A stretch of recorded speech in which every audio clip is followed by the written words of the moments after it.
सबों को जय यीशु। यीशु सहाय, प्रेज द लॉर्ड। प्रार्थना परिवार फिर से आप सबों का आज की इस आराधना प्रार्थना में प्रभु यीशु मसीह के जीवित और सामर्थी नाम से हम सभी प्रार्थना परिवार के भाई बहन मिलकर, साथ में हमारी अगुआ प्रभु की दासी सिस्टर एस्थर, प्रभु के दास भाई राज, आप सबों का हार्दिक स्वागत करते हैं, हार्दिक अभिनंदन करते हैं। आशा है कि आप सबों पर ईश्वर की अनुग्रह, ईश्वर की कृपा, ईश्वर का प्रेम बना हुआ और आप निरंतर प्रभु के मार्ग पर उसकी आज्ञाओं, उसकी शिक्षाओं के अनुसार जीवन जीने का प्रयत्न कर रहे हैं। प्रभु हर दिन हमें अपने जीवन के राह पर लिए चलते हैं और हमें अपने और हमारे इस जीवन में अपने आशीषों को हर दिन देना चाहते हैं, हर दिन उन्हें मिलते हैं। वह हर दिन हमें अपनी शिक्षाओं से, आज्ञाओं से भरते हैं कि हम कभी भी उसके जीवन के मार्ग से ना भटकें। और प्रभु ने आज के दिन में फिर से हमें अपनी उपस्थिति में लेकर आए, अपने पास बुलाया है कि हम एक शिष्य के समान उसके निकट आएँ, उससे सुने, उस पर ध्यान लगाएं, उसकी उपासना करें, उसकी महिमा, उसकी स्तुति, उसकी आराधना करें, क्योंकि वही महिमा के योग्य है, वही स्तुति के योग्य है, वही आराधना के योग्य है। प्रभु ने हमें यह सुंदर संगति दिया है, सुंदर अवसर दिया है कि हम सब एक साथ मिलकर, आप हमसे दूर रहते हुए भी ऑनलाइन यूट्यूब के माध्यम से जुड़कर हम एक मन होकर प्रभु की स्तुति, उसकी आराधना, उसकी महिमा, उसकी प्रशंसा कर पाते हैं। तो आइए, जब प्रभु ने आज के इस सुंदर दिन में फिर से हमें एक साथ जोड़ा है, एक साथ मिलाया है, तो यह समय है कि हम एक मन होकर बड़े विश्वास के साथ, आनंद के साथ प्रभु की महिमा करें, प्रभु की प्रशंसा करें, उसकी स्तुति करें। तो आज की इस आराधना प्रार्थना में मैं हूँ भाई भूषण, साथ में मेरे दाहिनी ओर हैं भाई नीरज हैं, बाईं ओर है मेरी धर्मपत्नी बहन अंजना है, साथ में है बहन सोनम और भाई सुनील और उनकी धर्मपत्नी है बहन अंशु। तो आज की इस आराधना प्रार्थना में आरंभिक प्रार्थना करेंगे बहन सोनम और आराधना में अगुवाई करेंगे बहन सोनम और मैं। वचनों को मैं पढ़ूंगा और आज वचन की उद्घोषणा प्रभु अपने बेटे, अपने दास भाई राज के मुख से करेंगे और अंतिम विशेष आशीष की प्रार्थना भी प्रभु के दास भाई राज के द्वारा होगी। तो आप सभी हमारे संगीत आराधना प्रार्थना में बने रहें, हम सभी एक दूसरे के लिए प्रार्थना करें और प्रभु आज के दिन में जो आशीष हमें देना चाहते हैं, जो बातें हमें सिखलाना चाहते हैं, उन हर एक आशीषों को, उन हर एक बातों को हम फिर से ग्रहण करें। आइए हम इस प्रार्थना में आगे बढ़ें। धन्यवाद। आइए इस पल में हम अपने स्थानों में खड़े हो जाएंगे और अपने पिता से, अपने ईश्वर से, अपने प्रभु से इस पल में जुड़ने का प्रयास करेंगे। उन तमाम बातों के लिए जो ईश्वर ने हमें आशीष स्वरूप इस नए वर्ष में देने की प्रतिज्ञा की है, उन प्रतिज्ञाओं के लिए, उन प्रकाशनों के लिए, उन वचनों के लिए, उन आशीषों के लिए आइए हम मिलकर प्रभु का धन्यवाद करेंगे। हे प्रेमी पिता परमेश्वर, हम धन्यवाद करते हैं प्रभु फिर से आज के सुंदर आशीषित दिन के लिए। इस पल तक पिता हमें संभालने के लिए, हमें सुरक्षित रखने के लिए, हमें एक माँ की तरह अपनी गोद में लिए फिरने के लिए प्रभु आपका धन्यवाद करते हैं। सचमुच प्रभु, तूने हमारे जीवन को अद्भुत रीति से आशीषित किया, हम सबों को तूने आत्मिक रूप से उन्नत किया, समृद्ध किया और फिर से इस नए दिन में प्रभु हम तेरे निकट आ पाते हैं, तुझको पुकार पाते हैं, तुझको स्मरण कर पाते हैं, तेरी संगति में बैठ पाते हैं, तुझको धन्यवाद दे पाते हैं। प्रभु हम आपका धन्यवाद करते हैं। सचमुच प्रभु, आज के दिन में पिता बहुत सारे ऐसे लोग हैं जो तेरे पास आना चाहते हैं पर अपने कामों में, अपने उलझनों में, अपनी समस्याओं में आज पढ़कर प्रभु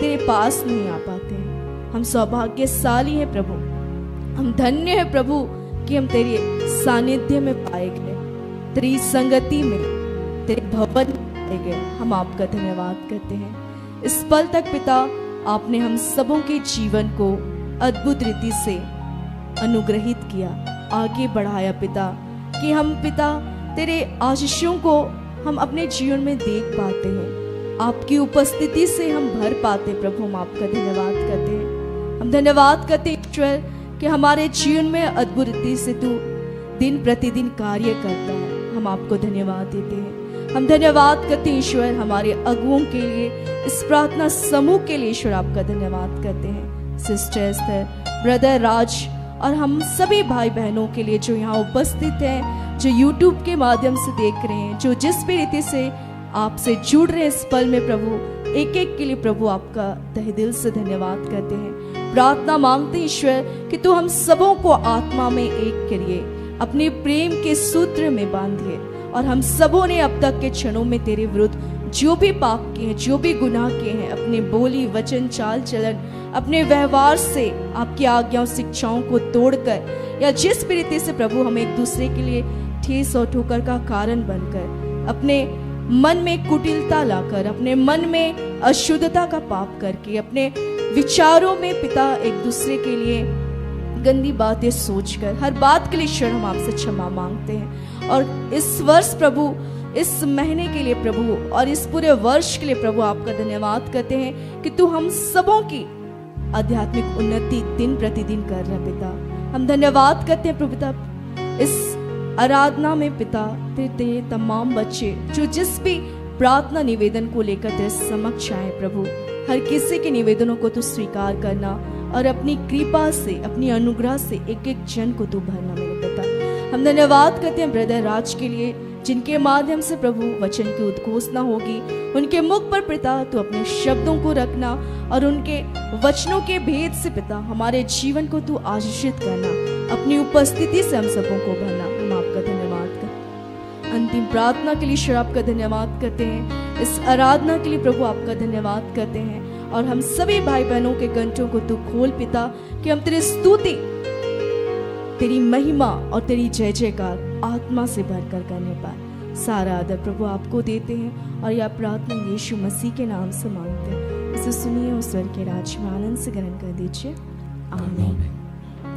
आइए हम झूमते हुए, ताली बजाते हुए प्रभु की आराधना करेंगे।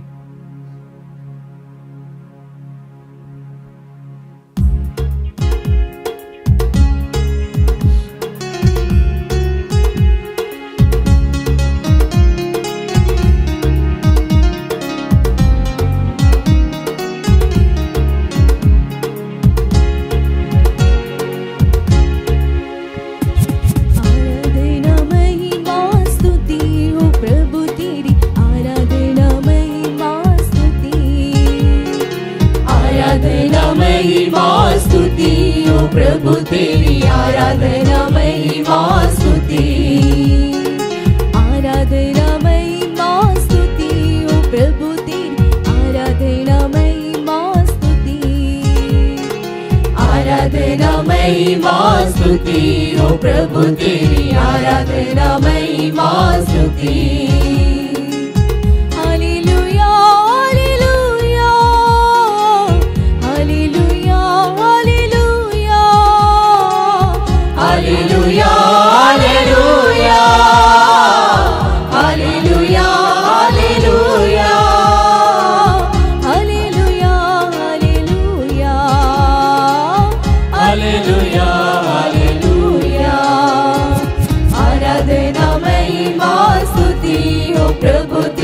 आराधना महिमा स्तुति, आराधना महिमा स्तुति ओ प्रभु तेरी आराधना महिमा स्तुति।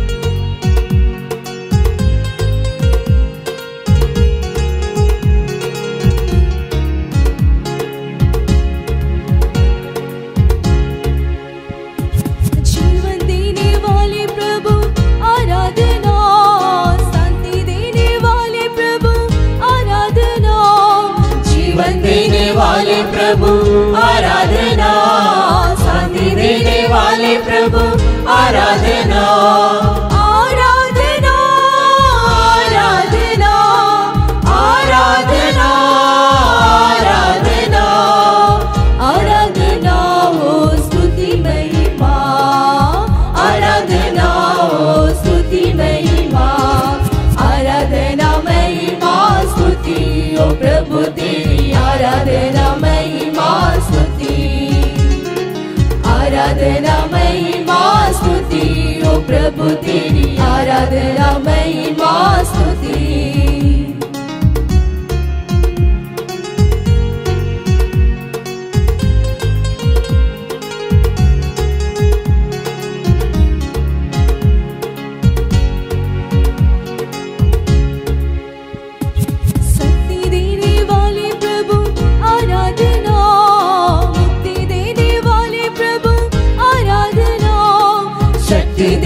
वाले प्रभु आराधना, मुक्ति देने वाले प्रभु आराधना, आराधना, आराधना, आराधना, आराधना, आराधना हो स्तुति महिमा, आराधना हो स्तुति महिमा, आराधना महिमा स्तुति हो प्रभु तेरी, आराधना महिमा स्तुति, आराधना महिमा स्तुति हो प्रभु तेरी, आराधना महिमा स्तुति।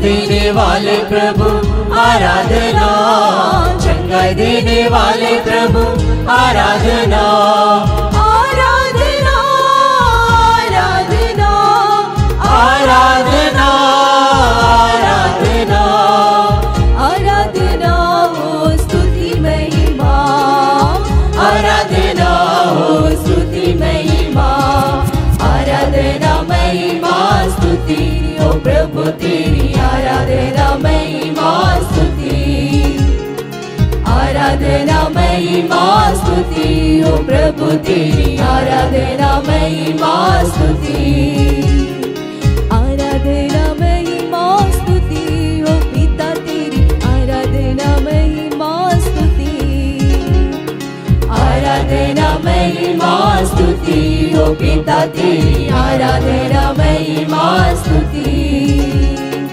आराधना महिमा स्तुति हो आत्मा तेरी, आराधना महिमा स्तुति, आराधना महिमा स्तुति हो आत्मा तेरी, आराधना महिमा स्तुति।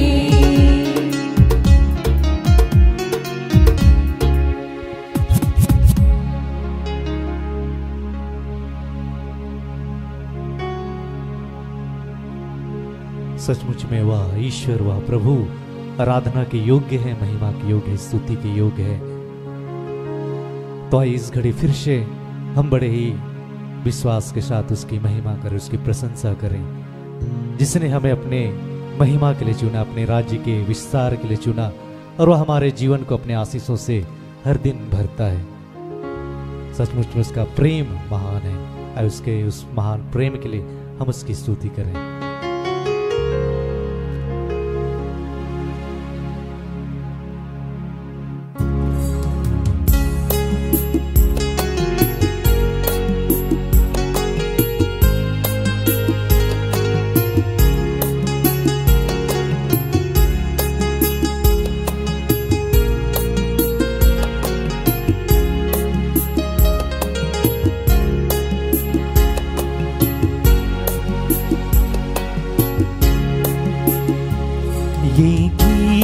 सदा मैं गुनगुनाता रहा, ये गीत सदा मैं गुनगुनाता रहा, हर घड़ी दिल से ये बात कहता रहा, हर घड़ी दिल से ये बात कहता रहा, सदा मैं गुनगुनाता रहा, ये गीत सदा मैं गुनगुनाता रहा, हर घड़ी दिल से ये बात कहता रहा, हर घड़ी दिल से ये बात कहता रहा, कितना मधुर, कितना कोमल, कितना सच्चा है तेरा प्यार, कितना मधुर, कितना कोमल कितना सच्चा है तेरा प्यार। ये गीत सदा मैं गुनगुनाता रहा, हर घड़ी दिल से ये बात कहता रहा।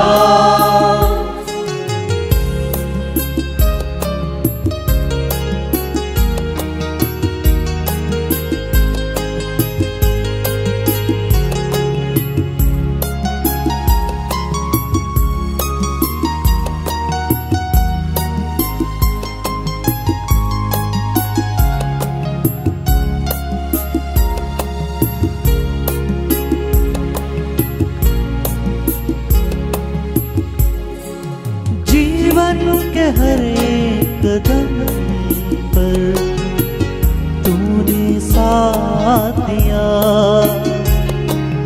जीवन के हर एक कदम पर तूने साथ दिया। मैं तो समझा कभी बेरहम, हर भरम तूने दूर किया। मैं तो समझा कभी बेरहम, हर भरम तूने दूर किया। कितना मधुर कितना कोमल कितना सच्चा है तेरा प्यार। कितना मधुर कितना कोमल कितना सच्चा है तेरा प्यार।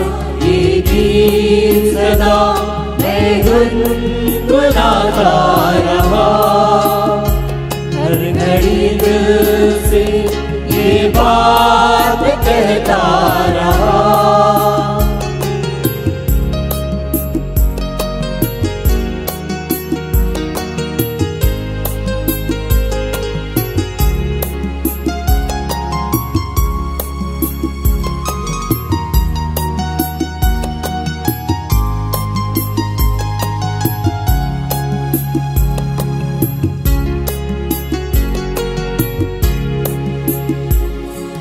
जीवन के हर एक गुनाह को तूने माफ किया।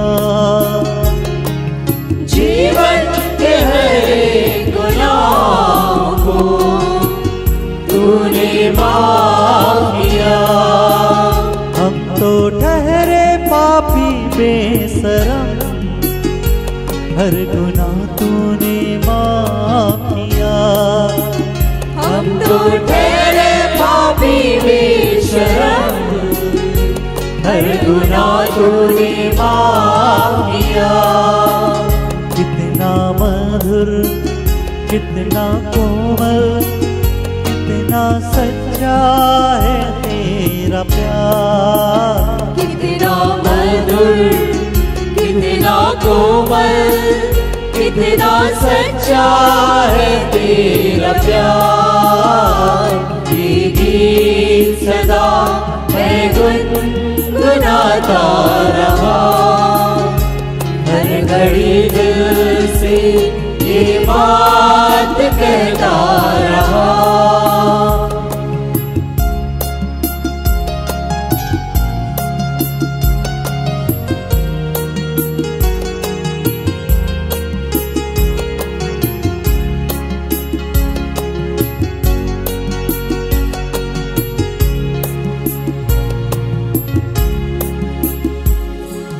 जीवन के हर एक मोड़ पर तूने राह दिखाया।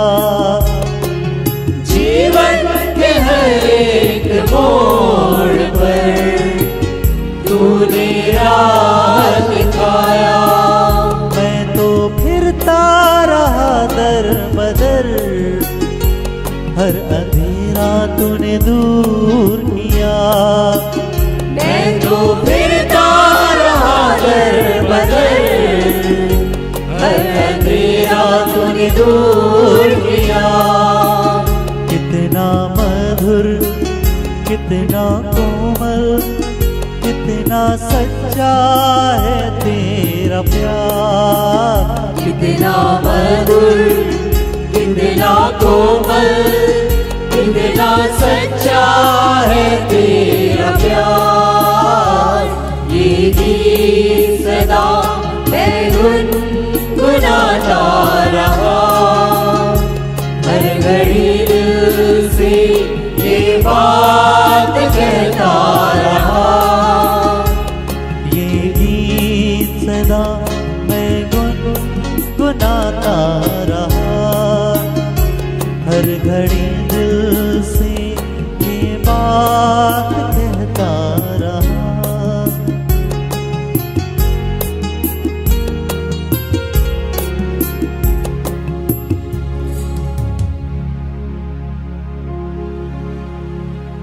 धन्यवाद पिता, धन्यवाद प्रभु यीशु, धन्यवाद पवित्र आत्मा, आपके इस अद्भुत अनुग्रह के लिए पिता, आपके इस अद्भुत प्रेम के लिए प्रभु, आपकी करुणा के लिए जो सदैव हम में बनी रहती है।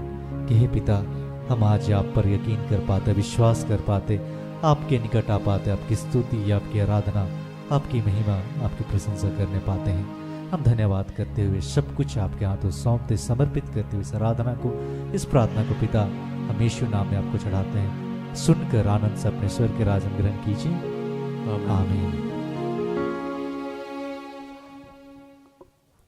आइए हम आज के लिए ठहराए गए वचन को सुने, जिसे प्रभु ने हमें अपनी बेटी, अपनी दासी सिस्टर एस्तर के माध्यम से हमें दिया है, जिस वचन पर आज हम मनन करने वाले हैं। आज के लिए ठहराया गया वचन नबी यशायाह का ग्रंथ अध्याय 49 पद संख्या 20 से लेकर 23 तक, जिसमें वचन ऐसा कहता है, जो संतति तुम्हारे निर्वासन के समय उत्पन्न हुई है, वह तुमसे कहेगी, यह स्थान हमारे लिए पर्याप्त नहीं है, हमको बसने के लिए और जगह दो। तब तुम अपने मन में यह कहोगी, मुझे यह सारी संतति कहाँ प्राप्त हुई? मैं तो निसंतान और बांझ थी, किसने उसका पालन पोषण किया? मैं अकेले रह गई थी, यह सब कहाँ से आ गई है? प्रभु ईश्वर यह कहता है, देखो मैं हाथ उठाकर जातियों को बुलाऊंगा, मैं राष्ट्रों को संकेत देने का झंडा फहराऊंगा। वे तुम्हारे पुत्रों को अपनी गोद में उठाकर और तुम्हारे पुत्रियों को अपने कांधों पर रख कर ले आएंगे। राजा तुम्हारे पालक पिता होंगे और राजकुमारियां तुम्हारी धाएं। वे तुमको साष्टांग प्रणाम करेंगे और तुम्हारे पैरों की धूल चाटेंगे। तुम जान जाओगे कि मैं ही प्रभु हूं, मुझ पर भरोसा रखने वालों को लज्जित नहीं होना पड़ेगा। यहाँ तक क्या प्रभु की वाणी है। ईश्वर को धन्यवाद।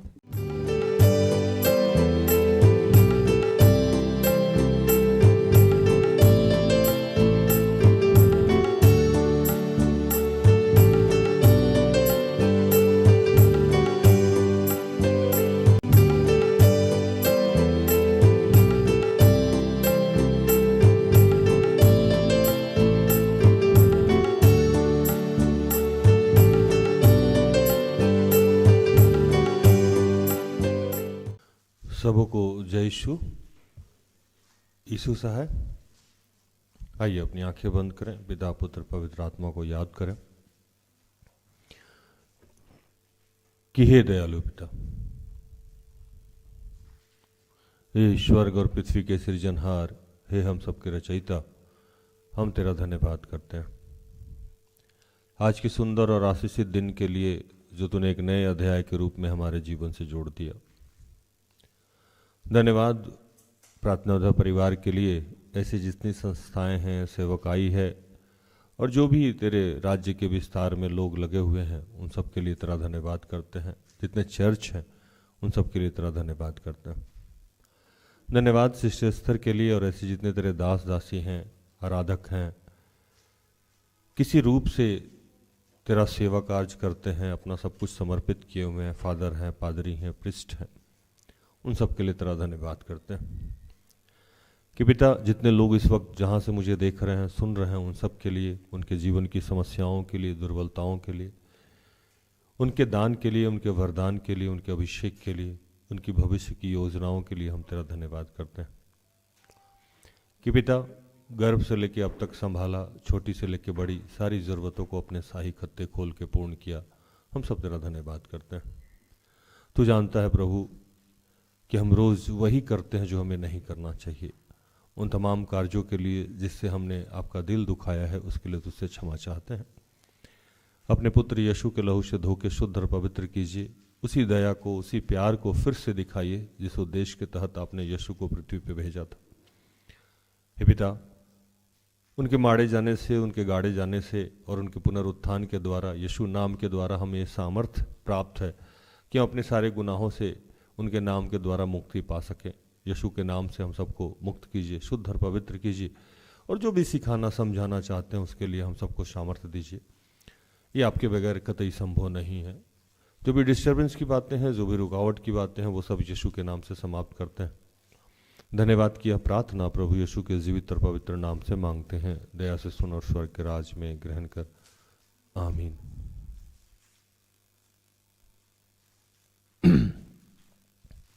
आज जो वचन मिला हम लोगों को वो मिला यशाया, जिसे ईसाया भी कहते हैं, 49, 20 से 23, 49, 20 से 23 तक। तेरे पुत्र जो तुझसे ले लिए गए वे फिर तेरे कान में आके कहने पाएंगे, यह स्थान हमारे लिए छोटा है, हमें और स्थान दे कि हम उसमें रहें। तब तू मन में कहेगी, किसने इनको मेरे लिए जन्माया? मैं तो पुत्रहीन और बाज हो गई थी, दासत्व में और यहाँ वहाँ मैं घूमती रही। इनको किसने पाला? देख, मैं अकेली रह गई थी, फिर ये कहाँ थे? प्रभु यहोवा कहता है, देख, मैं अपना हाथ जाति जाति के लोगों की ओर उठाऊंगा और देश देश के लोगों के सामने अपना झंडा खड़ा करूंगा। तब वे तेरे पुत्रों को अपनी गोद में लिए आएंगे और तेरी पुत्रियों को अपने कंधे पर चढ़ाकर तेरे पास पहुंचाएंगे। राजा तेरे बच्चों के निज सेवक और रानियां दूध पिलाने के लिए तेरी धाई होंगी। वे अपनी नाक भूमि पर रगड़कर तुझे दंडवत करेंगी और तेरे पांव की धूल चाटेंगे। तब तू यह जान लेगी कि मैं यहोवा हूँ, मेरी बाट जोहने वाला कभी लज्जित नहीं होगा।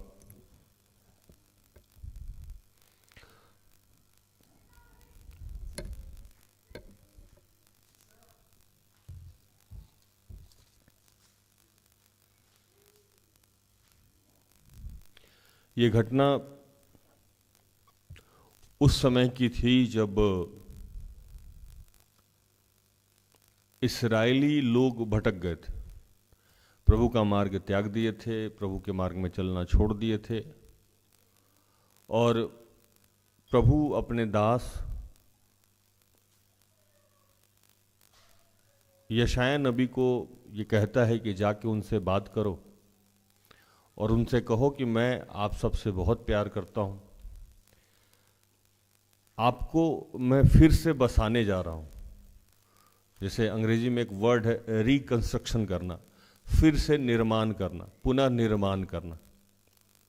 क्योंकि कंस्ट्रक्शन हम लोगों को जल्दी ध्यान आता है, काम करते रहे हम लोग मकान बनाने का, तो रिकंस्ट्रक्शन करना, आपको फिर से बनाना। तो ये बात तो उनको यशाया नबी के द्वारा कही गई कि आप लोग अभी चाहे जिस भी अवस्था में हैं, मैं आपको बनाने जा रहा हूँ, आपका पुनः निर्माण कर रहा हूँ। और निर्माण ऐसा वैसा नहीं, ऐसा मैं निर्माण करने जा रहा हूँ कि आप चकित हो जाएंगे। आपकी पुरानी किसी बात को मैं याद नहीं करूँगा, मैं आपके पुराने किसी पाप को याद नहीं करूँगा, मैं ऐसे ढंग से आपको सजाऊंगा, संवारूंगा कि आप इसको सोच भी नहीं सकते, मतलब आप बिलीव भी नहीं कर सकते हैं कि मैं आपके जीवन को, आपके वर्तमान और भविष्य को कैसे बनाने जा रहा हूँ। और उसी दरमियान वो कहने लगे कि आपके जो स्थान सुनसान है, सुनसान का मतलब कि जहाँ हम घर में रहते हैं, आप कई बार किसी घर में गए होंगे तो आपको ये महसूस होता होगा कि यहाँ ईश्वरीय उपस्थिति नहीं, आपको बहुत अटपटा फील होगा। मेरे साथ तो हम लोग तो, मैं और मेरी अगुआ जब हम लोग जाते हैं तो हम लोग को सीधे तौर पे ये फील होता है कि उस ईश्वरीय उपस्थिति है कि नहीं। अगर ईश्वरीय उपस्थिति नहीं है तो बहुत अजीब फील होता है, क्योंकि हम लोग चाहे जितने भी दुर्बल हों, कमज़ोर हों या पाप में गिरे हों, लेकिन बिना उसके साथ का हम लोग एक क्षण भी सरवाइव नहीं कर सकते। मेरी तो स्थिति यही है। मतलब हम कुछ गलत भी कर रहे हो तो हमको ईश्वर का मतलब वहाँ सानिध्य चाहिए। ये अजीब मैं बता रहा हूँ आपको, नहीं तो मुझे लगेगा कि मैं मर जाऊँगा, दम घुटने लगेगा। और इसी संदर्भ में मैंने एक दिन पूछा सिस्टर से कि कभी सोच के देखिए, ईश्वर ना करे आपको जो साउंड आता है वो आना बंद हो जाए तो आप सरवाइव करिएगा? तो वो बताई एक घटना मुझे जो आज मैं आपसे साझा करूं। हालांकि ये कहानी उनकी है, किसी दिन प्रभु उनको प्रेरित करेगा तो वो बताएंगे। बहुत साल पहले उनको पेट में दर्द हुआ, ये आप लोग बार बार सुनी होंगी कि यहाँ सोने के लिए बोला गया और यहाँ नहीं सो के वो बगल वाले कमरे में सो गई। लाइक आपके घर में 2 कमरा है, बोला गया कि इसमें सो और उसमें नहीं सो, और आप उसमें सो गए, इसलिए प्रभु कहा कि आप आज्ञा का अवहेलना की हैं, इसलिए उनको 24 घंटा के लगभग या इससे कम समय के लिए पूरे पेट में दर्द था। सारे बच्चे इस बात को जानते हैं, आप लोगों से भी साझा किया गया। क्योंकि प्रभु किसी दास को खड़ा करता है तो सबसे पहले उसको आज्ञा पालन में ही तय करता है कि आप कितने आज्ञा को मानते हैं या नहीं मानते हैं। यही आधार तय करता है उस दास को प्रभु की उपस्थिति से भरने का। क्योंकि उस दास में भी जो भी जितना बड़ा दास है उसके जीवन में उतनी बड़ी दुर्बलता है। सबसे बड़ी बात यही है। इसीलिए साउल पौलुस बना, क्योंकि साउल सबसे ज़्यादा करप्ट था, इसलिए सबसे बड़ा पौलुस बना। तो जितने भी दास होंगे वो शरीफ लोग दास नहीं बनता है, एक्सेप्शनल होंगे। मतलब सिस्टर एस्थर शरीफ थी तो वो एक्सेप्शनल है, नहीं तो जितने टेढ़े मेढ़े उठपटा लोग हैं वही प्रभु के राज्य के लिए चुना जाता है। क्योंकि वो लोग रोगी होता है तो रोगी को ही प्रभु चुनता है, दुर्बल को ही प्रभु चुनता है, 99 को छोड़ के 1 को प्रभु चुनता है। तो जस्ट मैं सिस्टर एस्थर को बहुत जानना चाह रहा था तो मैं इंस्टॉलमेंट में उनसे बात करता था। पहले इंस्टॉलमेंट में बात करने का जैसे कहीं ड्रॉप करने गया तो कुछ पूछ लिया तो वो जल्दी कुछ बताती नहीं है। फिर किसी दिन और कहानी, तो ऐसे मुझे लगा उनको 8 से 10 साल में उनके बारे में जानने। तो मैंने उनसे पूछना कि अगर आपको प्रभु का आत्मा आपसे किसी दिन बात करना छोड़ दे तो आप कैसा लगेगा? तो बोली हम मर जाएंगे, क्योंकि साउंड के बगैर अब सरवाइव नहीं कर सकते। और वो साउंड बहुत साल पहले उनको कुछ देर के लिए मिलना बंद हो गया था, मतलब तकरीबन आवर तो वही बताएंगी, और उस समय वो काफी विचलित हो गए थे कि साउंड आ क्यों नहीं रहा। तो हम लोग चाहे जितने भी दुर्बल हो, मेरी अवस्था चाहे सिस्टर एस्थर की जो भी अवस्था है, लेकिन वो साउंड चाहिए, वो उपस्थिति हम लोग ढूंढते रहते हैं। कहीं भी जाएंगे, भोजन में हो, खाने में हो, किसी से बातचीत कर रहे हो, काउंसलिंग कर रहे हैं, तो हम लोग फील करते हैं कि ईश्वर है कि नहीं, उपस्थिति फील हो रहा है कि नहीं हो। तो आप जब किसी घर में जाओगे तो आपको लगेगा कि यहां ईश्वरीय उपस्थिति नहीं, आपको भी लग जाएगा। अगर थोड़ा भी आप प्रेयर में हो, थोड़ा भी आप प्रेयर करते हो, तो आपको फील होगा कि इस घर में उपस्थिति नहीं है। और हम लोग के साथ तो और भी अजीब टाइप का फील होता है, जैसे लगेगा कि कोई नाखून मार रहा है, यहाँ यूं नाखून मारेगा, अजीब अजीब फील होगा, स्मेल आएगा, और भी बहुत सारा चीज है जो हम एक्सप्लेन नहीं कर सकते हैं। क्योंकि मेरा मानना है कि पवित्र आत्मा के बारे में या ईश्वरीय शक्ति के बारे में कोई भी आदमी एक्सप्लेन नहीं कर सकता है। हर आदमी का अपना अपना अनुभव है। मेरे अनुभव से आप नहीं चल सकते और आपके अनुभव से मैं नहीं चल सकता, या लाइक सिस्टर एस्थर के अनुभव से मैं नहीं चल सकता हूँ, मेरे अनुभव से वो नहीं चल सकती, लेकिन आपको अनुभव हो जाएगा। तो सुनसान पड़ा है, मतलब कि आपके यहाँ कोई आशीष नहीं है, कोई अनुग्रह नहीं है, कोई उपस्थिति नहीं है।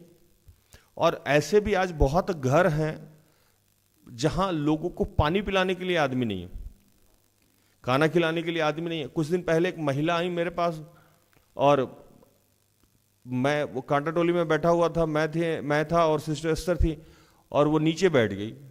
मतलब मैं चेयर पे था, वो नीचे बैठ गई। मैंने कहा माता जी आप कुर्सी पे बैठिए, तो बोले नहीं बेटा मैं नीचे ही बैठूंगी। मैंने कहा हुआ क्या है? तो मैं सुसाइड करना चाहती हूँ। मैंने कहा इतनी बुजुर्ग आदमी क्यों सुसाइड करना चाहती हैं? तो मेरे से बात करने वाला कोई नहीं है। मैंने कहा बात करने वाला कोई नहीं है मतलब? तो वो कहने लगी कि हाँ मेरे से मैंने कहा तो आपके घर में कोई है नहीं? तो नहीं, बेटा भी है, बेटी भी है, बहू भी है, लेकिन सब लोग अपने अपने काम में व्यस्त है। मैं किसी से कुछ कहती हूँ तो वो सुनता नहीं है, और एक बार बोला तो डांट देता है। अक्सर घर में हमारे बुजुर्गों की यही स्थिति है। जो ज़्यादा वृद्ध हो गए हैं उसको वो लोगों को कहा जाता है कि वो मतलब काँव काँव काँव काँव काँव काँव करता रहता है। आप देखे होंगे, बहुत पहले कहानी सुनाया करता था मैं कि इंसान की जो आयु थी वो पहले बहुत थी, तो वो इंसान उतना दिन जीना नहीं चाहता था, तो वो अपनी आयु को बांटा। उसका आयु उससे लिया, उसका आयु इससे लिया, उसका आयु इससे लिया। तो आप देखेंगे कि हमारी जो अवस्था है एक समय के बाद वैसे ही होती जाती है। जैसे आयु हम लोग कहाँ कहाँ से लिए हैं वो मैं बताऊं। शुरू का आयु जो है हम लोग घोड़ा से लिया गया। घोड़ा समझते हैं? घोड़ा समझती है ना आप लोग? तो जवानी में और किशोरी अवस्था में हम लोग किसकी तरह खटते हैं? घोड़ा की तरह। खूब दौड़ेंगे तेजी में एकदम। जब हम लोग मतलब किशोरी अवस्था में रहेंगे तो घोड़ा की तरह भाग रहे हैं, इधर भाग रहे हैं, उधर रेस में लगे हुए। तो उससे 10-20 साल लिया गया। उसके बाद गधा से 20 साल लिया गया। किससे?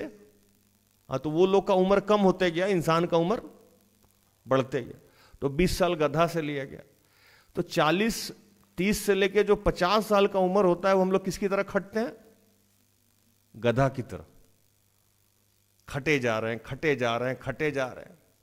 उसके बाद हमारी अवस्था हो जाती है कुत्ता की तरह। 50 के बाद क्या है? अरे 50 के बाद कैसे हो जाता है? कुत्ता भों भों करता रहता है, लेकिन कोई सुनता नहीं है। तो घर में हमारी ऐसा ही अवस्था हो जाती है। 45-50 के बाद हम भों भों करते हैं, कोई सुनता हमारी नहीं है, इधर से सुन के उधर निकाल देता। वो महिला फूट फूट के रोने लगी, और मैं बहुत अजीब फील कर रहा था कि उनका घर सूना, उनका जीवन सूना, उनसे कोई मिलने वाला नहीं है, उनका कोई सुनने वाला नहीं है। खैर, हमने उनसे बात करी, पवित्र आत्मा की उपस्थिति हुई। बाद में कुछ दिनों के बाद उनका रिलेशनशिप बाकी घर वालों से ठीक हुआ। तो प्रभु कह रहे हैं कि आपके जीवन में जो वीरान है, आपको सफलता नहीं मिल रही है, आपको अकेलापन, आपको तन्हाई खा रहा है, आपको भविष्य की चिंताएं हो रही है, घर में मन नहीं लग रहा है। जब आदमी बार बार असफल होता है और उसकी इच्छाएं पूरी नहीं होती है, तो वो कहीं भी रहे उसको संतुष्टि नहीं मिलेगी। उसको स्वर्ग में बैठा दो बेचैनी रहेगी। वो आदमी चूंकि अंदर से बेचैन है, वो मैं लाइन भी बोलता हूं ना कि दिल में हो दर्द तो हर बात बुरी लगती है। आदमी के अंदर अगर दर्द होना तो उससे जाके मस्ती भी करिएगा तो चिढ़ जाएगा, और अंदर से अगर खुश है तो बुरा भी बोलिएगा तो वो अच्छा फील करेगा। तो प्रभु इस वचन में कहें कि जो भी आपके स्थान सुनसान पड़े हैं, जहां से भी आप डैमेज हो, प्रभु आज आपके डैमेज कंट्रोल करने जा रहा है, आपका रिकंस्ट्रक्शन करने जा रहा है, और ऐसा करने जा रहा है जैसा आप सोच भी नहीं सकते हैं। वो जो चीज आपसे छीन लिया गया था, छीनने का मतलब अब आप निसंतान हैं, आपके पास बच्चा नहीं है, आपके घर में गाड़ी घोड़ा नहीं है, आपके घर में सुख सुविधा का सामान नहीं है। चूंकि जीवन में हमें कोई भी आशीष कौन देता है? लास्ट 31 दिसंबर को मैं जब धन्यवादी प्रार्थना चढ़ा रहा था और मैं पुलपिट पे था, तो प्रभु ऐसे ऐसे चीजों के लिए धन्यवाद दिला रहा था जो शायद आप सोच नहीं सकते। बचपन से लेके प्रभु ने अब तक जितनी चीजों को दिया है वो वही दिया है, और मेरा मानना है कि जब तक ईश्वरीय कृपा ना हो आपको कोई 5 रुपया नहीं देगा। वो चाहेगा तभी आपको 5 रुपया मिलेगा। आप याद कर लो अपने पुराने जीवन को, आपको याद आएगा कि पेट्रोल भराने के लिए पैसा नहीं था, समोसा खाने के लिए पैसा नहीं था, इनर वेयर खरीदने के लिए पैसा नहीं होता है, दाढ़ी बनाने के लिए पैसा नहीं होता है, चिकन खाने के लिए पैसा नहीं होता है। तो ये अगर आज है तो इसका मतलब क्या है? ईश्वरीय कृपा। तो प्रभु कह रहे हैं कि इस बात को समझिए कि आपके जीवन में जो भी समस्याएं हैं उसका निदान करने हम जा रहे हैं। आपको कुछ करने की जरूरत नहीं पड़ेगी। आपकी अगर बेरोजगारी है तो समाप्त हो जाएगी, आपकी अगर शादी नहीं हो रही है तो उसको मैं करने जा रहा हूं, अगर आपके बच्चे नहीं है उसको मैं करने जा रहा हूं, घर में बच्चे आपकी बात नहीं सुन रहे हैं उसको मैं ठीक कर रहा हूं। और ये सब ऐसा होगा जैसे अद्भुत ढंग से होगा, क्योंकि मैं हमेशा बोलता हूं ईश्वर के काम में लॉजिक नहीं होता है, मैजिक होता है। अगर आप लॉजिक ढूंढ रहे हैं तो बेवकूफ है, वो कभी भी प्रमाणित नहीं करेगा कि इसको तर्क संगत कैसे साबित किया जाए। और यही यशायाह नबी वहां लोगों से कहने गए थे कि भैया जाके इनको बताओ। और अब आप पूछिएगा कि तो मुझे क्या करना चाहिए? ठीक है, आप कह रहे हैं कि सब कुछ ठीक हो जाएगा, तो इसमें हमारा और हमारे घर वालों का क्या कर्तव्य होगा? ये तो मन में सवाल आएगा ना भूषण भाई, कि नहीं आएगा? आएगा। कहते हैं कि 48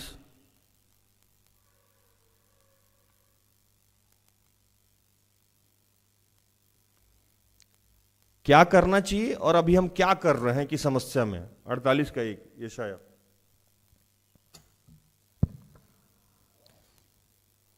हे याकूब के घराने, यह बात सुन, तुम जो इस्राएली कहलाते और यहूदा के सोतों के जल से उत्पन्न हुए हो, जो यहोवा के नाम की शपथ खाते हो और इस्राएल के परमेश्वर की चर्चा तो करते हो, परंतु सच्चाई और धर्म से नहीं करते।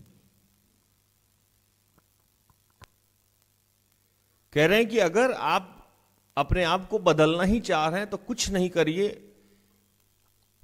प्रभु का जो काम है वो करिए, बाकी मैं देख लूंगा। क्योंकि आप याकूब के सोता से पीते हैं, अब्राहम के वंशज हैं, याकूब हैं, उसके घराने के आदमी हैं, और आप सांसारिक रूप से जी रहे हैं। कैसे जी रहे? सांसारिक रूप से जी रहे हैं। मैं बार बार एक बात कहता हूं कि अगर मैं किसी घर में रह रहा हूं और मेरे पड़ोस में कोई आदमी किसी घर में रह रहा है, वो ईश्वर को नहीं मानता है और मैं ईश्वर को मानता हूं, और हम लोग दोनों ही एक ही विषय वस्तु के लिए चिंतित हैं, गरीबी कैसे जाएगा, नौकरी कैसे होगी, विवाह कैसे होगा, सेटलमेंट कैसे होगा, बच्चा कैसे होगा, तो हम में और उसमें कोई फर्क है? नहीं है। तो प्रभु कह रहा है कि जब तुम याकूब के घराने से हो, याकूब के जल स्रोत से पानी पीने वाले हो, तो तुम्हारा काम ये होना चाहिए जैसे याकूब जीता था, जैसे अब्राहम जीता था। हम जिसके वंशज हैं या हमें जिसके माध्यम से विश्वास मिला है, उसका नेचर हमारे में होना चाहिए ना। अब हमारी बेटी है उन्नति और वो परेशान रहे और उसका जीने का तरीका अपने स्टाइल से हो, और वो मेरे जीवन शैली से कुछ भी नहीं सीखे कि पापा कैसे जीते हैं, पापा कैसे खाते हैं, पापा कैसे उठते हैं, और वो किसी समस्या में पड़ जाए, तो मैं क्या बोलूंगा कि भैया तुम मेरे से जो देख रही हो वो तो सीख लो कि पापा विकट परिस्थिति में क्या करते हैं, पापा अपना जीवन यापन कैसे करते हैं, पापा के जीवन में समस्याओं का समाधान कैसे होता है। अगर वो मेरे जल स्रोत से पी रही है, मेरा डीएनए है, मेरा वंशज है, तो उसको सीखना कहां से चाहिए? मेरे से। अब वो मान लो कि जिस स्कूल में पढ़ती है वो अपने किसी गर्लफ्रेंड के माध्यम से उसकी जो मित्र है, दोस्त है, उसका जो स्वभाव है वो सीख रही है, तो फिर वो अगर समस्या में आ रही है तो मैं कैसे जिम्मेवार हूं? क्योंकि वो उसका संगति कहां हो गया? वहां हो गया। मैं किसी का इंटरव्यू देख रहा था, उस इंटरव्यू में एक बात कही जा रही थी जो आप लोगों को भी जानना जरूरी है।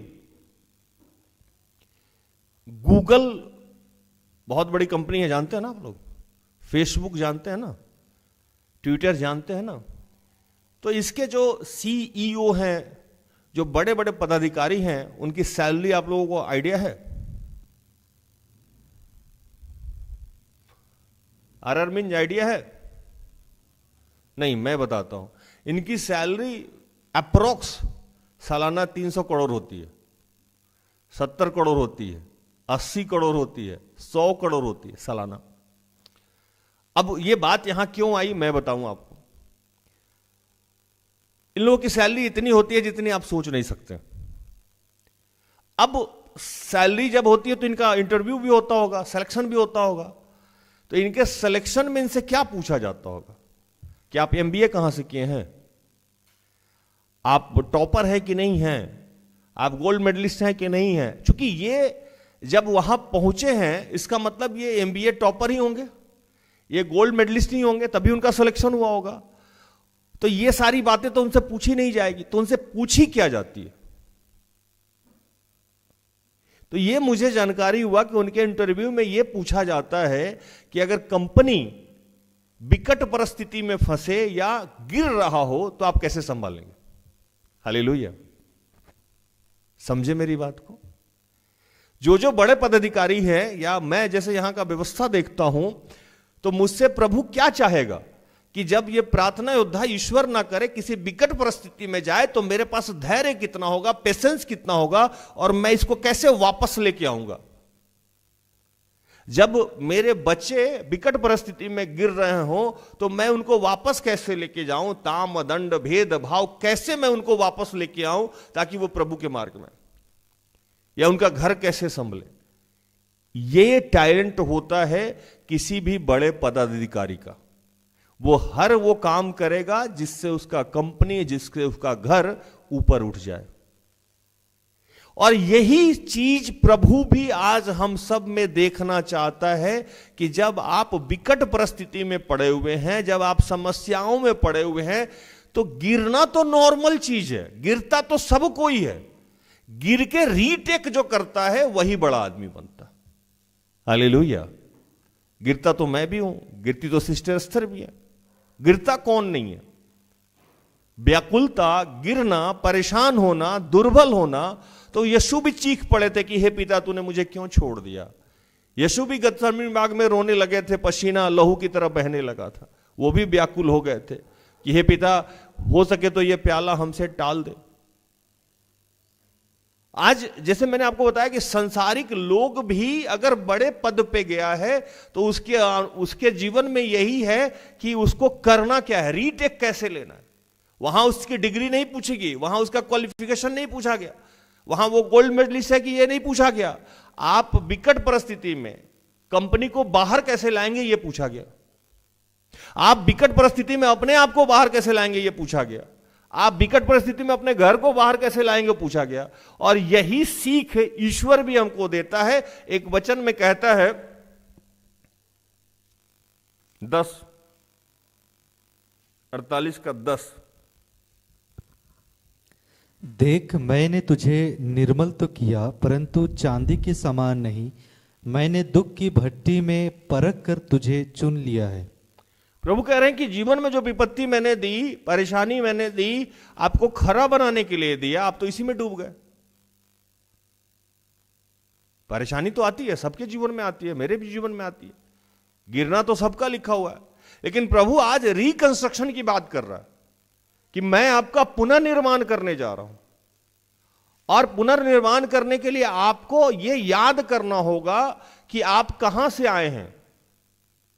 आपका मैं तो पुनर्निर्माण करने जा रहा हूं, आपकी कोई पुरानी बातों को मैं याद नहीं कर रहा हूं, लेकिन आपका भी कुछ कर्तव्य तो बनता है। तो आपका सिर्फ यह कर्तव्य बनता है कि आप अपने डीएनए को मैच कर लो, कहां से आ रहे हो और कहां से आ रहे हो और आपके पूर्वज क्या करते थे। आज हमको भी यह सोचना है कि हमारे पूर्वज कैसे जीते थे, वो विकट परिस्थिति में कैसे निकल गए। आपको जब विकट परिस्थिति में है, आपको कुछ नहीं करना है, अपने आप को कनेक्ट कर लेना। हम क्या होते हैं, हम जब बीमार होते हैं, हम जब समस्या में होते हैं, हम जब तकलीफ में होते हैं, हम जब विकट परिस्थिति में होते हैं, तो हम सबसे पहले किसके पास चले जाते हैं?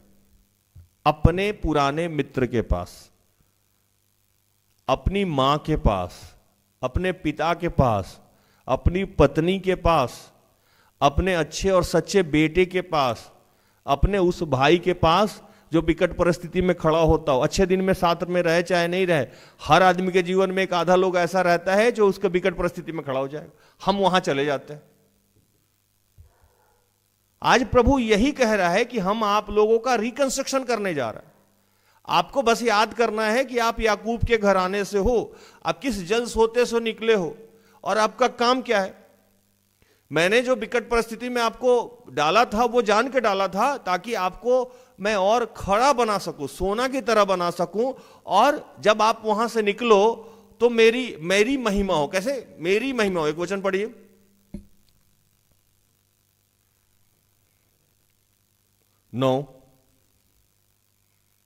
नहीं 11।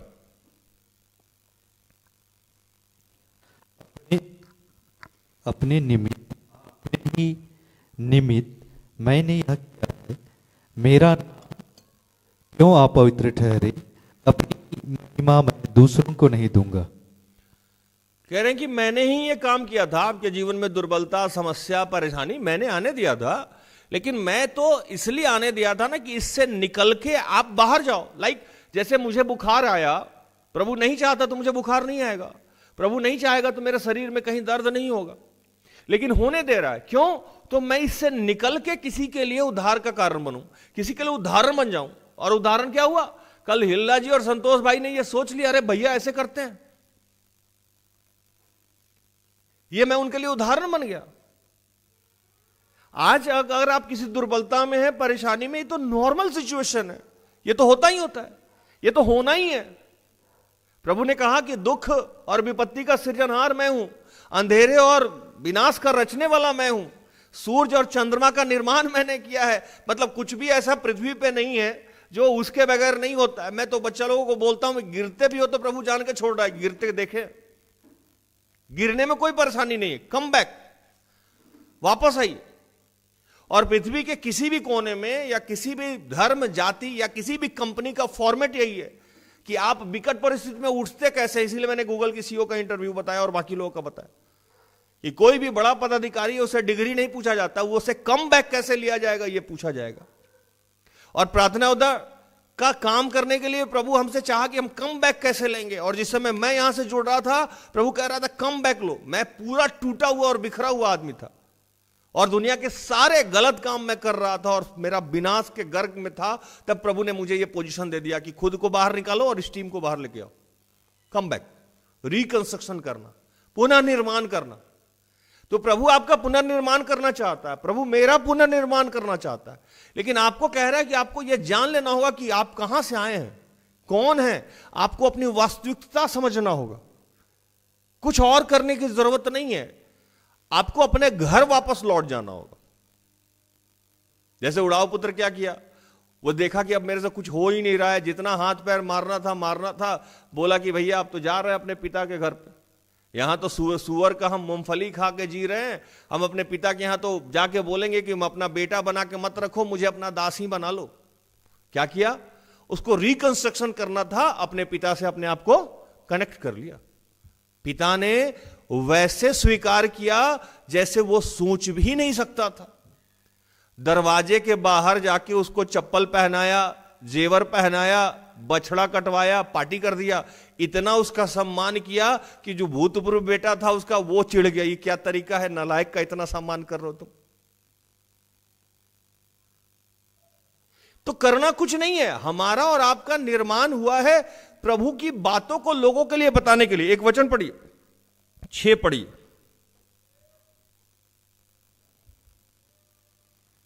48 का 6।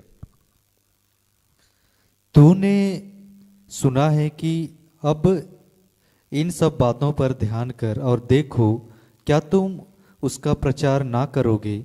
अब से मैं तुझे नई नई बातें और ऐसी गुप्त बातें सुनाऊंगा जिन्हें तू नहीं जानता। कह रहे हैं कि ये सारी बातें आपके जीवन में इसीलिए होती है ताकि इसको आप जानें, समझें और इसको लोगों को बताएं।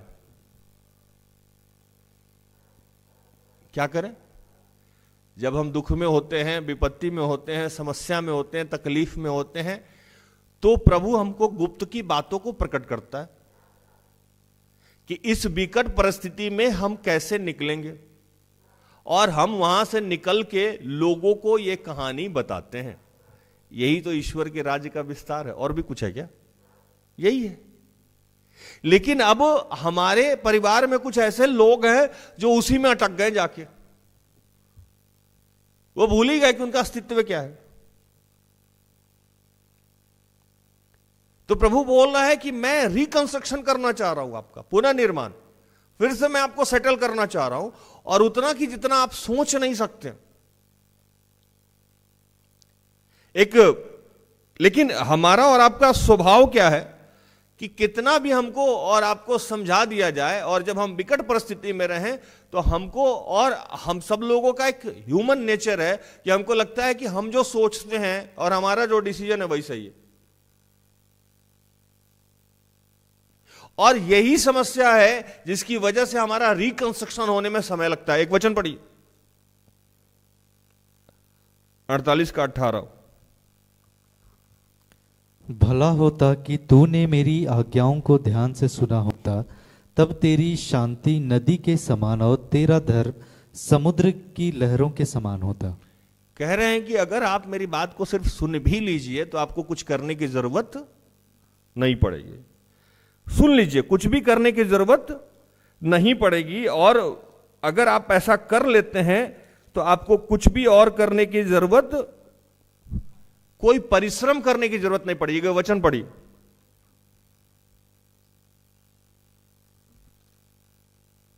49 का 3 और 4।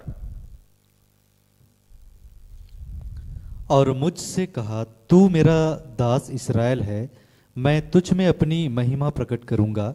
तब मैंने कहा, मैंने तो व्यर्थ परिश्रम किया, मैंने व्यर्थ ही अपना बल खो दिया है। तो भी निश्चय मेरा न्याय यहोवा के पास है, और मेरे विश्राम का फल मेरे परमेश्वर के हाथ में है। प्रभु कह रहा है कि तू मेरा दास है, तू मेरा सेवक है, तू मेरा बेटा है। पृथ्वी पे तू आया ही इसीलिए है कि मेरी उपस्थिति तेरे माध्यम से दिख जाए, तेरे माध्यम से मेरी महिमा हो जाए, और मैं ये करूंगा ही करूंगा। लेकिन तू व्यर्थ परिश्रम कर रहा है, व्यर्थ हाथ पैर मार रहा है, व्यर्थ ही अपना भोजन बना। अब मैंने बताया ना, उड़ाव पुत्र सुअर चरा चरा के एक दिन का भोजन इकट्ठा कर रहा था, और मिल भी नहीं रहा था उसको। और घर जब वापस आया तो बछड़ा मिल गया फर्स्ट डे ही।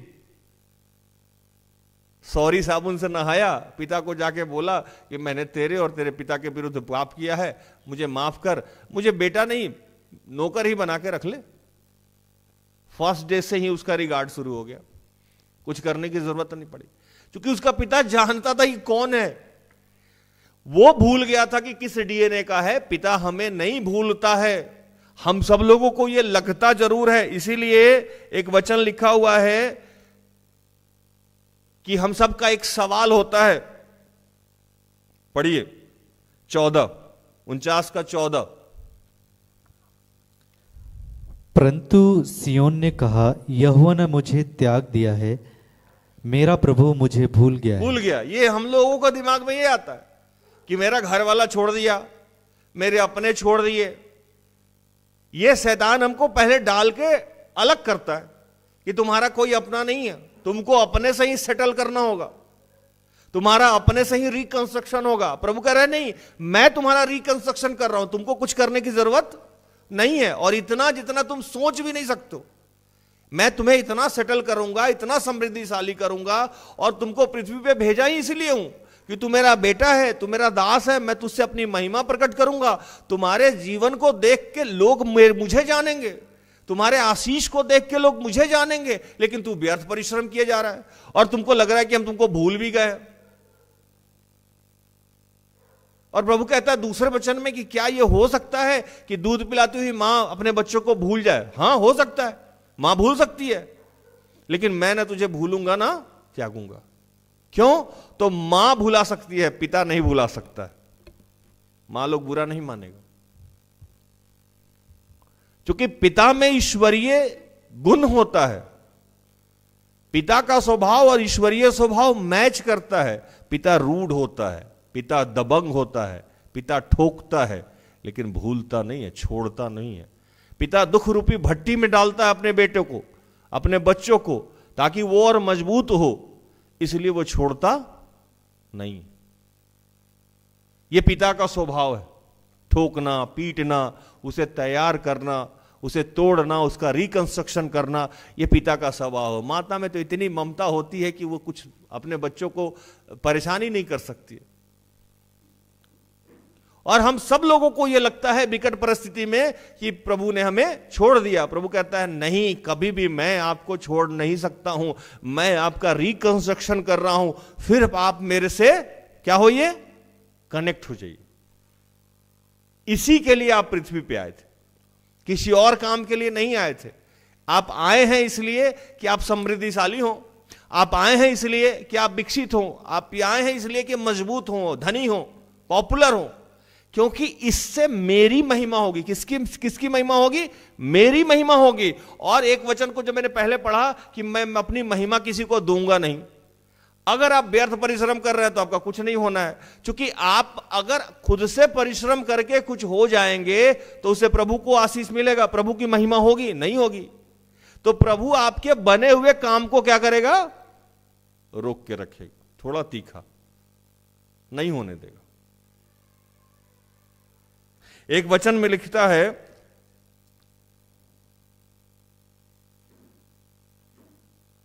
बारह पढ़िए, 11 और 12 दोनों पढ़िए, 48 का।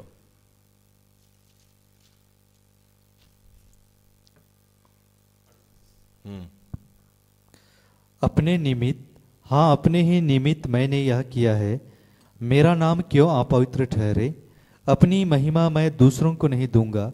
हे याकूब, हे मेरे बुलाए हुए इस्राएल, मेरी ओर कान लगाकर सुन, मैं वही हूं, मैं ही आदि और मैं ही अंत हूं। कह रहे हैं कि मैं अपने नाम को अपवित्र नहीं करूंगा, मैं अपना नाम खराब खुद ही क्यों कर दूंगा? अगर आपको आशीष मैं नहीं दूं तो किसका नाम खराब होगा? मेरा नाम खराब होगा। आप अगर समृद्धिशाली नहीं हो तो किसका नाम खराब होगा? मेरा नाम खराब होगा। अगर आप सेटल नहीं हो तो किसका नाम खराब होगा? मेरा नाम खराब होगा। तो मैं अपने ही नाम को अपवित्र क्यों करूंगा? अगर कुछ समस्या है, इसका मतलब यह है कि आप मेरी सुन नहीं रहे हो। और मैं बताऊं कि मैं कौन हूं, मैं आदि, मैं अंत, मैं सृष्टि का रचयिता हूं, आप भूल गए हैं कि मैं कौन हूं। और मैं हर हाल में आपसे अपनी महिमा प्रकट करूंगा, लेकिन आपको महिमा मुझे देना होगा। क्योंकि एक वचन में कहता है कि ईश्वर क्या है? जलनशील परमेश्वर। अपनी महिमा वो दूसरे को नहीं देता है। इसीलिए आज कुछ लोग हैं जो आशीषित हो के भी आशीषित नहीं है, क्योंकि वो अपने वंशज को, अपने डीएनए को भूल गए। वो नॉर्मल लोगों की तरफ लाइफ लीड करने लगे। और वो जब भी हम नॉर्मल लोगों की तरह लाइफ लीड करते हैं तो उससे प्रभु की महिमा नहीं होती। तो हमारे जीवन में चाहे जितना भी आशीष हो, लेकिन हमारा घर सुनसान खंडर रहेगा, मन सुनसान रहेगा, अशांति रहेगा, बेचैनी रहेगा, बीमारी रहेगा, हर काम में कहीं ना कहीं रुकावट होगा। क्योंकि एक वचन कहता है कि प्रभु अगर आशीष देता है तो उसमें दुख नहीं होता है, उसका आशीष आपको दिखेगा।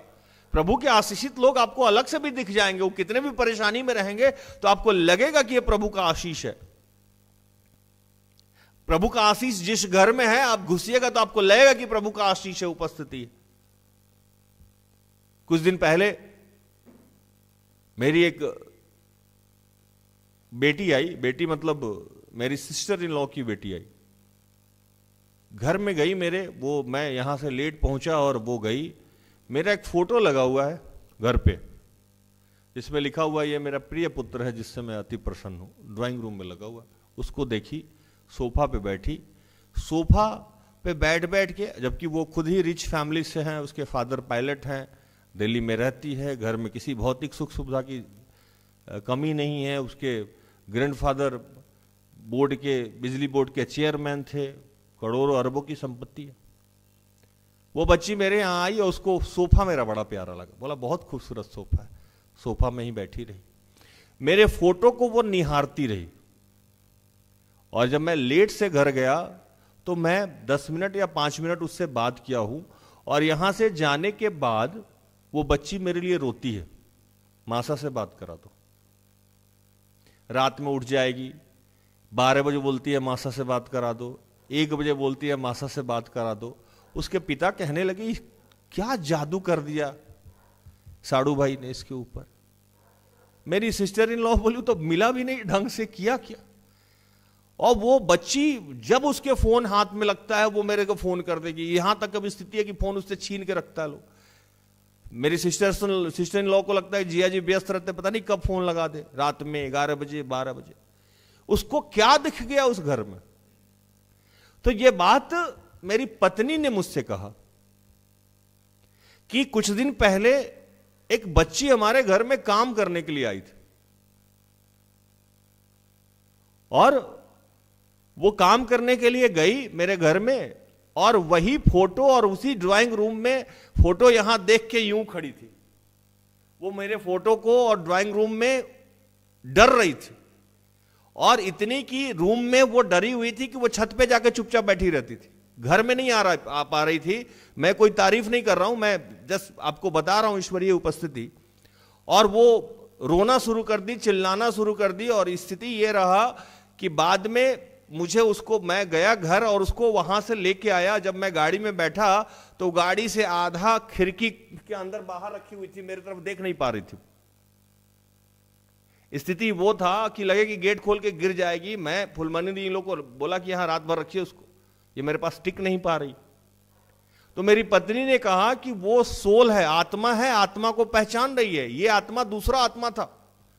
ये जो बच्ची काम करने गई थी वो नकारात्मक सोच से ग्रसित थी, इसलिए वो फेस नहीं कर पा रही थी। क्यों? तो वहां ईश्वरीय उपस्थिति था। ये छोटी सी 4 साल की बच्ची, वो सोलमेट है, आत्मा को पहचान लिया। 4 साल के बच्चों को क्या ब्रेन होगा। अब वो रोए जा रही है मेरे लिए, मेरा खर्चा बढ़ गया, कभी चॉकलेट भेजना पड़ता है, कभी कुछ भेजना पड़ता है उसको मनाने के लिए। प्यार हो गया उसको, इश्क हो गया है मासा से। ईश्वरीय उपस्थिति बच्चों को भी दिखता है।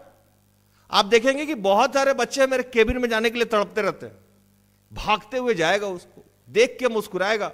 कुछ बच्चियां हैं कि मेरे गले लगती है तो ऐसा लगता है जैसे वो छोड़ेगी नहीं, अब कुंभ के मेला से भटकी हुई है। भाई ईश्वरीय उपस्थिति है, मेरे पास भी है और बहुत सारे लोगों के पास है। ऐसा नहीं है कि हम लोग में दुर्बलता नहीं है, उसका साथ है, वो छोड़ता ही नहीं है। क्यों नहीं छोड़ता है? इसलिए कि मैं उसको नहीं छोड़ता, ना मैं उसको छोड़ता हूं, ना वो मुझे छोड़ता है। मैं कितना भी दुर्बल हूं, कमजोर हूं, मैं पाप में हूं, फिर भी मुझे उसका साथ चाहिए, क्योंकि मुझे पता है कि जो मुझे बल देता है उसके सामर्थ्य से मैं कर सकता हूं। इस पाप से भी वही निकालेगा। अगर मैं कीचड़ में भी गिरा हुआ हूं तो भी मैं हाथ बढ़ा के रखता हूं कि पिता खींच ले, अकेले मैं बाहर नहीं आ सकता हूं, खींच ले तू। लेकिन अभी कुछ बच्चे हैं कि हाथ बोल लेने हम अपने से निकल के दिखाएंगे। आप खुद से नहीं निकल सकते। प्रभु आपका रिकंस्ट्रक्शन करना चाह रहा है, आप बस अपने आप का हाथ को ऊपर कर लीजिए, एक नया हाथ आएगा, खींच के बाहर निकाल देगा। आपने हाथ अंदर करके रखा है, यह समस्या है आपके जीवन का। हाथ अंदर करने का मतलब है कि आप प्राउडी हैं, अहंकार में हैं। अहंकार कैसे? तो मैं ही मैं हूं, मैं सब कुछ कर लेता हूं, मैं निकाल के दिखाऊंगा, मैं अपने आप को प्रूफ करके दिखाऊंगा। प्रभु करना, कुछ भी तुम्हें करने की जरूरत नहीं है, तू मेरा दास है, तू याकूब है, उसका वंशज है, मैं तुमसे अपनी महिमा प्रकट करूंगा। जो भी विपत्ति, जो भी समस्या आपके जीवन में आई वो मैंने दिया, क्योंकि तुमको सोना बनाना था, ताकि इससे जब निकले तो तुम लोगों को बताए कि देखो मैं इस स्थिति में था और प्रभु ने मुझे निकाला। यही बात तू बताएगा। इसी के लिए तू पृथ्वी पे आया, और कोई काम के लिए नहीं आया। तू नौकरी करने के लिए नहीं आया, तू शादी करने के लिए नहीं आया, तू बच्चा पैदा करने के लिए नहीं आया, तू घर बनाने के लिए नहीं आया। ये तो सब मैं यूं ही दे देता हूं तुमको। मैं जानता हूं कि इसकी जरूरत है तुम्हें, मैं जानता हूं कि तुमको जीने के लिए सांस की जरूरत है, मैं सांस देता हूं। मैं जानता हूं कि तुम्हें चलने के लिए आंख की जरूरत है, पैर की जरूरत है, मूवमेंट के लिए हाथ की जरूरत है। ये तुमने मांगा था, ये तो सब मैंने तुम्हें यूं ही दे दिया था, फ्री। तो बाकी भी चीजें मैं तुम्हें यूं ही दे दूंगा, तुम्हें कुछ और करने की जरूरत नहीं पड़ेगी। आपको बस वो कहता है कि मैं द्वार पे खड़ा खटखटाता हूं, वो कहता है कि मांगो तो मिलेगा, खटखटाओ तो खोला जाएगा। क्यों कहता है? वो जानना चाहता है कि आप अपने डीएनए को पहचान रहे हो कि नहीं, आप उसकी उपस्थिति को जान रहे हो कि नहीं। जबकि प्रार्थना भी पवित्र आत्मा भी कराता है, विश्वास में भी वही लेके आता है, लेकिन फिर भी वो चाहता है कि हम मांगे, फिर भी वो चाहता है कि अपना हाथ बढ़ाएं, ये उसके ईगो को सेटिस्फाइड करता है, ये उसके सेल्फ रेस्पेक्ट को बनाता है। और बनाए भी क्यों नहीं, वो सर्वशक्तिमान है, इतना तो उसको शोभा ही देता है। वो यहोवा ईरे है, वो सेनाओं का यहोवा है। इतना स्वाभिमान ईश्वर नहीं करेगा तो हम पे और आप पे थोड़ी शोभा देगा, उसी पे शोभा देता है। अब आप चाहते हैं ईश्वर झुके और ईश्वर चाहता है आप झुके, तो झुकना तो उसी को, उसको होगा कि आपको होगा? कौन झुकेगा? आप झुकेगा। वो तो पुष्पा झुकेगा नहीं, झुकना तो हम ही आपको होगा। तो प्रभु कह रहा है कि आज हम सबको आशीषित करना चाह रहा है, हमारा रिकंस्ट्रक्शन करना चाह रहा है, हमें सुख समृद्धि वैभव से भरना चाह रहा है। आपको कुछ नहीं करना है, बस आपके पिता से अपने आप को कनेक्ट करना। प्रभु इन सारे वचनों से आप सबको और मुझे भी आशीषित करे, आमीन। आइए हम आखिरी प्रार्थना में जाएं।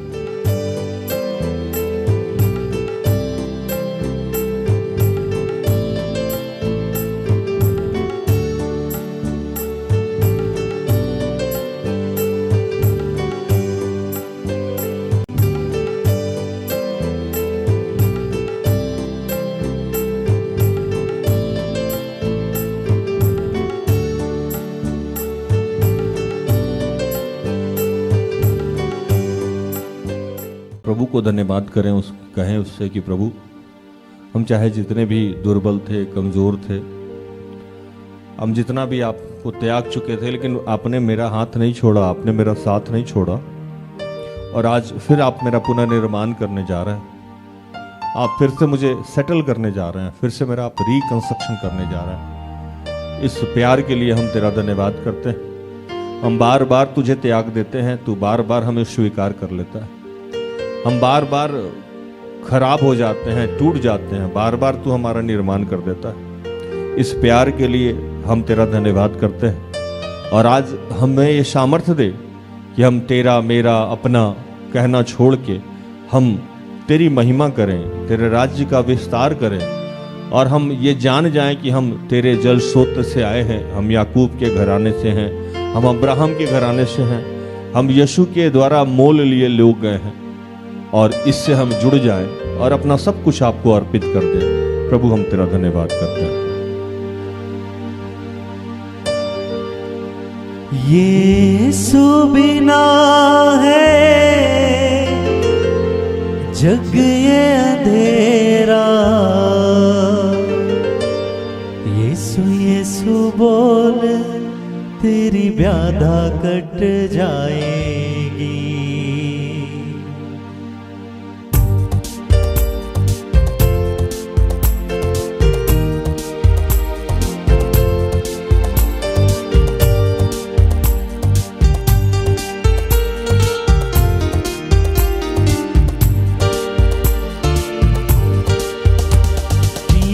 यीशु बोल तेरी व्याधा कट जाएगी। यीशु यीशु बोल तेरी व्याधा कट जाएगी। यीशु यीशु बोल तेरी व्याधा कट जाएगी। यीशु यीशु बोल तेरी व्याधा कट जाएगी। व्याधा कट जाएगी, सहारा मिल जाएगा। व्याधा कट जाएगी, सहारा मिल जाएगा। व्याधा कट जाएगी, सहारा मिल जाएगा। व्याधा कट जाएगी, सहारा मिल जाएगा। यीशु यीशु बोल तेरी व्याधा कट जाएगी। यीशु यीशु बोल तेरी व्याधा कट जाएगी। ये पिता फिर से तेरा धन्यवाद करते हैं। हमारा चुनाव किया है आपने, हम विपत्ति में हैं, हम पाप में थे, हम सर्वनाश के गर्ग में गिरे हुए थे। तूने हमारा हाथ थाम लिया, तूने हमारा पुनर्निर्माण किया है प्रभु। और फिर से आज फिर से हमारा पुनर्निर्माण कर रहा है। जितने बीमार तेरे बच्चे हैं उनको तू चंगाई दे रहा है। प्रकाश, हीरालाल, भावना, क्रिस्टोफर, रतन, नरेश, लीली, रूमी के लिए मैं ऐसे जितने लोग जिनके किडनी में स्टोन है, लीवर में समस्या है, पीठ में कहीं दर्द है, कलाई में कहीं दर्द है, शरीर के किसी भी इंद्रियों में दर्द हो रहा है, मैं उनके लिए प्रार्थना कर रहा हूँ। मैं प्रार्थना कर रहा हूँ इन दिनों जिनको भी सर में दर्द है, नाक से खून निकल रहा है, आंख से पानी गिर रहा है, प्रभु कान में पस है, उनके लिए प्रार्थना कर रहा हूँ। जिनके भी गर्दन के पीछे दर्द हो रहा है इस वक्त, मैं उनके लिए प्रार्थना कर रहा हूँ। मैं प्रार्थना करता हूँ जितनी गर्भधारण की हुई महिलाएं हैं उनके लिए प्रार्थना करता हूँ। जितने छोटे छोटे बच्चे हैं जो इस वक्त ऑक्सीजन की समस्या से जूझ रहे हैं, अनमैच्योर्ड बच्चे हैं जो ऑक्सीजन की समस्या से जूझ रहे हैं, मरने पे हैं, उन तमाम परिवारों के लिए मैं प्रार्थना कर रहा हूँ। उन छोटे छोटे बच्चों को तो बचा रहा है प्रभु, मैं तेरा धन्यवाद करता हूँ, मैं धन्यवाद करता हूँ। जितने लोग पेट रोग से ग्रसित हैं, मैं उनके लिए तेरा धन्यवाद करता हूँ और धन्यवाद करता हूँ कि तू आज बहुत सारे लोगों को आशीष दे रहा है, तू बहुत सारे लोगों को किडनी रोग की समस्या से मुक्त कर रहा है। इस वक्त पिता का धन्यवाद कीजिए कि किडनी में जो स्टोन है प्रभु आपका समाप्त कर रहा है। जिनको भी इन दिनों मिर्गी की समस्या है प्रभु ठीक कर रहा है। शरीर में कहीं भी एलर्जी है प्रभु इस वक्त आपको स्पर्श कर रहा है, ठीक कर रहा है। रीढ़ की हड्डी में जो दर्द है प्रभु ठीक कर रहा है। धन्यवाद कीजिए पिता को। घुटने में जो दर्द है प्रभु ठीक कर रहा है। माइग्रेन की समस्या से पिता इस वक्त आपको चंगाई दे रहे हैं। उल्टी की समस्या से प्रभु आप इस वक्त आपको स्पर्श कर रहा है, ठीक कर रहा है। बुखार से प्रभु इन दिनों आपको मुक्ति दे रहा है। कमर में लगातार जिसको भी दर्द है प्रभु इस वक्त ठीक कर रहा है। बीपी की समस्या से प्रभु इस वक्त मुक्त कर रहा है। पीरियड की समस्या से प्रभु इस वक्त ठीक कर रहा है। पीसीओडी की समस्या से प्रभु ठीक कर रहा है। पैर के नाखून में दर्द है प्रभु चंगाई दे रहा है। गले में दर्द है और इन्फेक्शन है और सूजन है पूरे शरीर में, प्रभु इस वक्त चंगाई दे रहा है। आप पिता को धन्यवाद करें। क्यों कहता है मेरा मेरा, क्यों कहता है मेरा मेरा, कुछ नहीं बंदे जग में तेरा, कुछ नहीं बंदे जग में तेरा। यीशु बिना है जग ये अंधेरा, यीशु बिना है जग ये अंधेरा, यीशु बिना है जग ये अंधेरा, यीशु बिना है जग ये अंधेरा। यीशु यीशु बोल तेरी व्याधा कट जाएगी, यीशु यीशु बोल तेरी व्याधा कट जाएगी। प्रभु मैं उन तमाम परिवार के लिए प्रार्थना करता हूँ जिनको कोई समस्या है। कल्याणी, नीलिमा, संजू के लिए मैं प्रार्थना करता हूँ जिनके भी परिवार में अशांति है, कि प्रभु आज तूने कहा था कि मैं तुम्हें अपनी शांति से भरे जाता हूँ।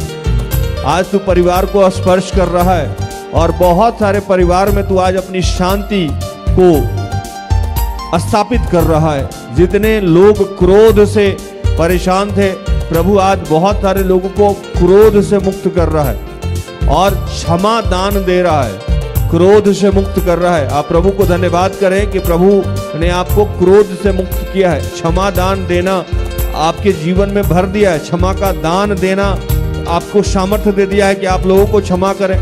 जितने लोग कोर्ट केस से परेशान थे, किसी भी प्रकार का कोर्ट केस, प्रभु ने उसे मुक्त किया है। नए घर का आशीष प्रभु आज हम में से बहुत सारे लोगों को देने जा रहा है। हमारा अपना घर होगा, नया घर का आशीष प्रभु देने जा रहा है। हम तेरा धन्यवाद करते हैं।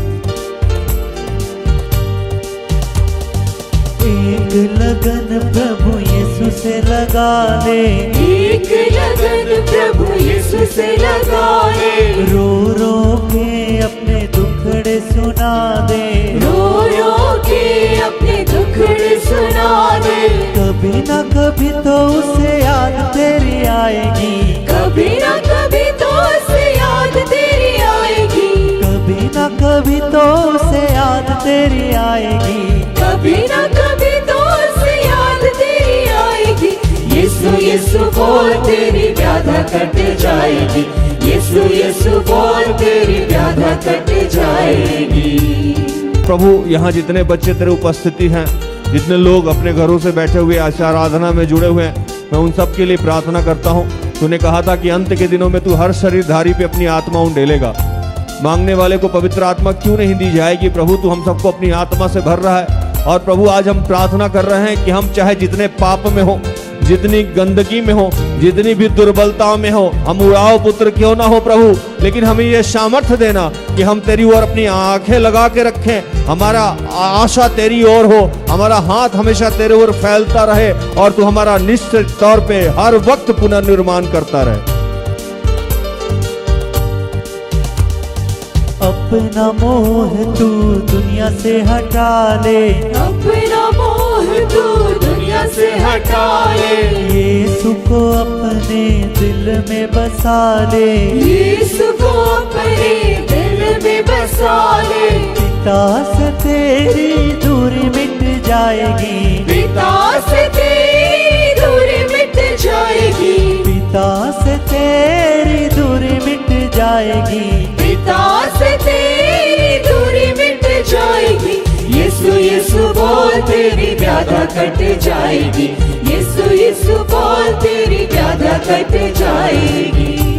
ये प्रभु विश्व में जितने तेरे गण्यमान्य लोग हैं जो देश को चलाते हैं, मैं उनके लिए प्रार्थना करता हूँ। और प्रभु यहाँ जितने तेरे बच्चे हैं, जितने यूट्यूब पे हैं, उन सब का आज तूने पुनर्निर्माण किया है और अपनी आत्मा से उनको भरा है, उनके जीवन को तूने स्थापित किया है। वो चाहे जैसे भी हैं, वो तेरे बच्चे हैं और उनके जीवन से तू आज अपनी महिमा प्रकट करेगा। सब कुछ आपके हाथों में समर्पित करते हुए तमाम प्रार्थना को प्रभु यीशु के जीवित और पवित्र नाम से मांगते हैं। दया से सुन और स्वर्ग के राज में ग्रहण कर, आमीन। तो धन्यवाद, प्रभु आप सबको आशीष दे। आशा करते हैं कि आज की प्रार्थना से, आराधना से, वचनों की उद्घोषणा और अंतिम प्रार्थना से प्रभु ने आप सबको स्पर्श किया होगा। प्रार्थना उदय परिवार निरंतर आपका आभारी है कि आप हमारे साथ हैं, हमारा सहयोग करते हैं। मुझे इजाजत दें, प्रभु आपको आशीष दे। जय यीशु मसीह है।